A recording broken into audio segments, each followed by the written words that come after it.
محفل اپنے عروج پر تھی۔ یہ شہر کی سب سے بڑی پارٹی تھی۔ یہاں بڑے بڑے بزنس مین سے لے کر اداکار، فنکار بھی شامل تھے۔ شہر میں موجود ہر بڑا نام اس محفل کی زینت بنا ہوا تھا۔ صوفیہ بیگم شاہ صاحب کے پہلو میں کھڑی مہمانوں سے مل رہی تھیں، جبکہ زرین تھوڑے فاصلے پر فرحت کے ساتھ کھڑی جلن سے سرخ ہو رہی تھیں۔ آج اتنے سالوں کے بعد بھی وہ ان سب کی نظروں میں اپنا وہ مقام نہیں بنا پائی تھی جس کے لیے انہوں نے شاہ صاحب سے شادی کی تھی۔ انہیں دولت مل گئی، جائیداد مل گئی، وہ اپنی مرضی کی مالک بن چکی تھیں۔ وہ جس چیز پہ ہاتھ رکھتی شاہ صاحب ان کے قدموں میں ڈھیر کر دیتے۔ انہیں زندگی کی ہر خوشی ملی تھی، لیکن جو خوشی وہ حاصل نہیں کر پائی وہ تھی صوفیہ بیگم کی جگہ، ان کا مقام۔ وہ صوفیہ بیگم کو جاہل گوار عورت کہا کرتی تھی اور انہیں ذلیل کرنے کا کوئی بھی موقع ہاتھ سے جانے نہیں دیتی، اور صوفیہ بیگم کچھ بھی نہ کہتے ہوئے ایسی محفلوں میں شاہ صاحب کے پہلو میں کھڑے ہو کر سب حساب برابر کر لیتی۔ زرین نے شاہ صاحب کو کتنی بار کہا کہ وہ محفل میں سب کے سامنے انہیں وہ اہمیت دیں جو صوفیہ بیگم کو ملتی ہے۔ شاہ صاحب نے ان کی خوشی کے لیے ایک آدھ بار کوشش بھی کی، لیکن سچائی نہ بدلی۔ دنیا والوں نے ایک سیکرٹری کو شاہ صاحب کی بیوی کے روب میں قبول نہ کیا۔ ان کے خاندان والوں نے انہیں بہت برے الفاظوں سے مخاطب کیا۔ شاہ صاحب کے والد نے انہیں جائیداد سے بے دخل کرنے کی دھمکی دی، تو شاہ صاحب نے کچھ وقت کے لیے زرین کا ہاتھ چھوڑ دیا، لیکن پھر اچانک ہی پتہ چلا کہ وہ زرین سے نکاح کر چکے ہیں۔ شاہ صاحب کو اپنی شادی کے کتنے سال تک دنیا سے یہ بات چھپانی پڑی کہ انہوں نے اپنی سیکرٹری سے چھپ کر شادی کر لی ہے، اور جب یہ بات سامنے آئی تو اشر کوئی چھوٹا بچہ نہیں تھا۔ 10 سال انہوں نے اپنی اس بے نام شادی کو چھپا کر رکھا، لیکن شاہ صاحب کے والد کے لیے یہ جھٹکا بھی کم نہیں تھا کہ ان کی بہو صوفیہ بیگم ان کی شادی کے بارے میں ہمیشہ سے جانتی تھیں۔ شاہ صاحب نے کبھی بھی انہیں اپنی بیگم تسلیم نہیں کیا۔ صوفیہ بیگم کی اہمیت ان کی نظروں میں بس اتنی ہی تھی کہ وہ ان کے والدین کی پسند ہیں، لیکن شاہ صاحب نے اپنے والدین کی پسند کو اپنی ناپسند ہی رہنے دیا تھا۔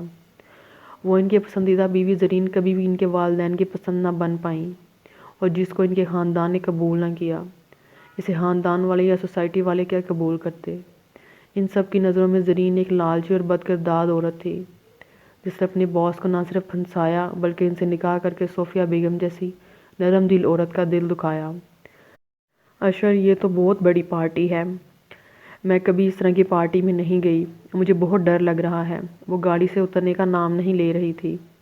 سرخ شفون کی ساڑی میں اس کا نازک سا وجود اشر کے دل پر بجلیاں گرا رہا تھا۔ ڈارلنگ، تم خود اندر چل رہی ہو یا میں تمہیں اپنی باہوں میں اٹھا کر لے چلوں؟ ویسے بھی تمہیں یہاں اندر لے جانے کے لیے کچھ اسپیشل کرنا چاہیے، آخر تم آج پہلی بار آئی ہو اپنے سسرال۔ وہ مسکراتے ہوئے شرارت سے کہنے لگا، اور نمیش نے اسے گھورتے ہوئے گاڑی سے باہر قدم رکھا، اور اس بار اشر نے نمیش کی ایک بھی بات سنے بغیر اس کا ہاتھ تھاما اور اندر کی طرف قدم بڑھائے۔ ایک ملازم نے اشر کو اندر آتے دیکھ کر فوراً شاہ صاحب کو خبر کی، اور شاہ صاحب نے اپنے پلان کے مطابق مائک کو اپنے ہاتھ میں تھامتے ہوئے تمام لوگوں کو اپنی طرف متوجہ کیا۔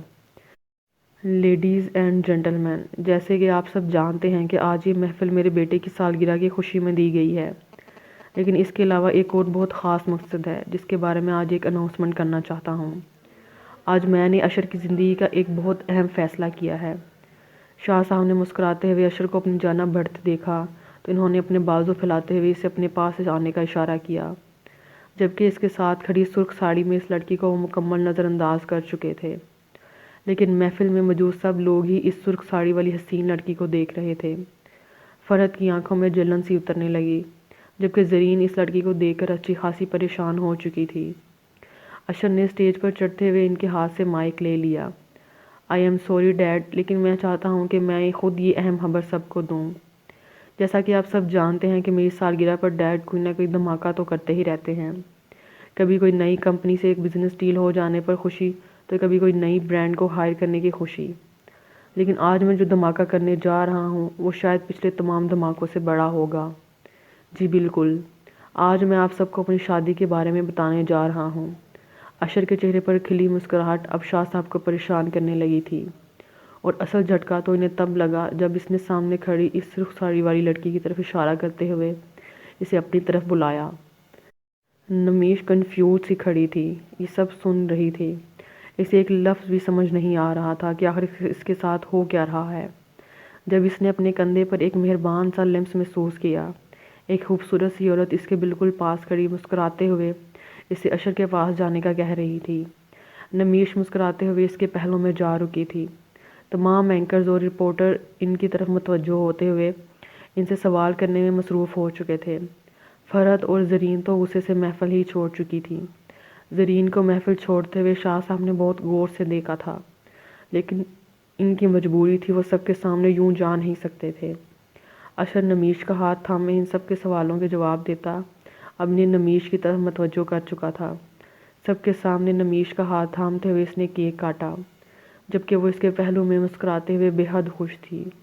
وہ اسے چاہتا ہے، بے پناہ محبت کرتا ہے، لیکن وہ اپنی محبت کا یوں ثبوت ساری دنیا کے سامنے اسے مان بخش کر دے گا، یہ تو اس نے کبھی سوچا بھی نہیں تھا۔ جہاں اشر اس کی مسکراہٹ میں جی رہا تھا، وہیں آنے والے وقت کو سوچ کر کافی پریشان بھی تھا، کیونکہ جانتا تھا کہ اس وقت محفل کے ختم ہونے کے بعد یہاں کون سا طوفان آنے والا ہے۔ اشر، یہ ہمارا کمرہ ہے۔ وہ اسے اپنے بیڈ روم میں لے کر آیا تو نمیش پورے کمرے کو دیکھتے ہوئے اسے پوچھنے لگی۔ اشر نے ہاں میں سر ہلایا۔ میری جان، تم یہاں تھوڑی دیر آرام کرو، تب تک میں سب مہمانوں کو سی آف کر کے آتا ہوں، پھر مل کر دیکھیں گے یہ کمرہ اور یہ پورا گھر بھی۔ اس نے مسکراتے ہوئے اس کے گال پر بوسہ دیا، جس پر نمیش میں شرماتے ہوئے سر جھکا گئی۔ اسے وہی شرماتا چھوڑ کر وہ کمرے سے باہر نکل آیا تھا۔ باہر لان میں ہی اس کی سوچ کے عین مطابق بابا نے شور مچا رکھا تھا، اور ان کے تمام تر تیروں کا رخ اس کی ماں کی جانب تھا۔ یہ تمہاری ہی تربیت کا اثر ہے بیکار، اور تمہاری وجہ سے آج میرا بیٹا ایک بیکارن کو اٹھا کر لے آیا ہے۔ بات ہم تک رہتی تو میں میڈیا تک جانے سے روک لیتا، لیکن اس لڑکے نے تو اس لڑکی کو اشتہار بنا کر پوری دنیا کے سامنے کھڑا کر دیا ہے۔ ایک بات کان کھول کر سن لو، میں کسی 2 کوڑی کی لڑکی کو اپنے گھر کی بہو بنا کر ہرگز نہیں مانوں گا۔ اس گھر میں میری بہو بن کر صرف اور صرف فرحت آئے گی، جس سے میں نے وعدہ کیا ہوا ہے۔ اس لیے بہتر ہوگا کہ تم بھی اپنے بیٹے کے دماغ سے یہ سارے فطور نکال دو۔ وہ انتہائی غصے سے صوفیہ بیگم کو سخت سنا رہے تھے۔ آپ کو جو بات کرنی ہے مجھ سے کریں بابا، ماما کا اس معاملے سے کوئی تعلق نہیں ہے۔ وہ زیادہ دیر تک برداشت نہیں کر پایا، اس لیے ان کے سامنے آ کر کہنے لگا، آؤ تو جناب، آپ کو بھی فرصت مل گئی اپنی بیگم سے۔ کہاں سے اٹھا لائے ہو یہ گندگی؟ ہمارے گھر میں ابھی کے ابھی اس لڑکی کو طلاق دو، اسے یہاں سے فارغ کرو۔ تم نے سوچا بھی کیسے کہ تم کسی کو بھی اٹھا کر لے آؤ گے اور ہم اسے اپنے گھر کی بہو بنا لیں گے؟ اور تم نے کس سے پوچھ کر اسے بڑی محفل میں اپنی بیوی کے طور پر متعارف کروایا؟ بابا کا بس نہیں چل رہا تھا کہ اپنے اکلوتے بیٹے کے منہ پر ایک زوردار تھپڑ ہی جڑ دیں۔